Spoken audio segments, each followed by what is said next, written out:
আমার বিশ্বাস এই হীরা চালুর গম বাঁচতে পারবে না আমার আইনের হাত থেকে। মাফ করে নাই, উনি মাপ চাইছে, হাত জোর করে ভিডিও ফুটেছে, সব প্রমাণ। আমি ধন্যবাদ জানাই আমার সাংবাদিকদেরকে, আমার সাংবাদিক ভাইয়েরা যেভাবে আমার উপকার গুলো করেছে, এই ঋণ আমি কোনোদিন শোধ করতে পারবো না। আজকে আমার বাবা নাই, কিন্তু এই অস্বাভাবিক মৃত্যু যেন কারো না হয়। আমার কথা বলার মতো ভাষা নাই, তারপরেও আমি না বলে পারছি না। কারণ আমার পরিবারে আরো আমার চার ভাইয়ের ভিতর থেকে আমার বাবা তো চলেই গেছে না, ওরা আমার বাবাকে নৃশংসভাবে হত্যা করল। আমার বাবার বয়স প্রায় 80 ছুঁই। উনি ওদের কাছে হাত জোর করে ক্ষমা চেয়েছিল যে আমি তো দুদিন পরে বেলায় মারা যাবো, আমার তোরা মাফ করতে দে।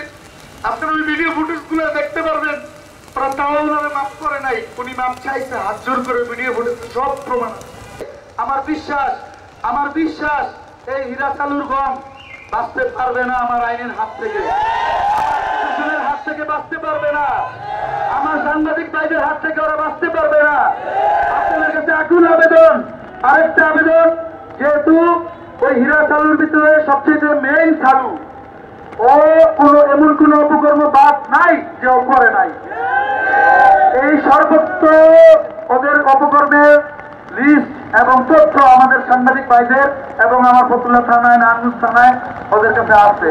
কাশীপুরটারে ওরা নষ্ট করেছে, ওদের উপরে কোনো সন্ত্রাস নাই। এই একটা সন্ত্রাসের জন্য কি আমার কাশীপুরের বদলাম আমরা চাই? এই একটা সন্ত্রাসের জন্য কি আমার এমপি মহোদয়ের বদলাম আমরা চাই? এই একটা সন্ত্রাসের জন্য কি আমার সাংবাদিক ভাইদের উপরে আগুন তুলুক কেউ আমরা চাই? আমার একটা সন্ত্রাসীর জন্য যেই কোর্ট একটা মানব বিচারের সমান অধিকারের যারা বিচার করে, এই কোর্টের একটা কালো দাগ উঠুক, আমরা সন্ত্রাস হয়ে যাই, এটা যদি না চান আমি আকুল আবেদন করি নারায়ণগঞ্জ কোর্টের যারা সিনিয়র কর্মকর্তা আছেন ওদের মামলাগুলো আপনারা অ্যাকসেপ্ট নিবেন না।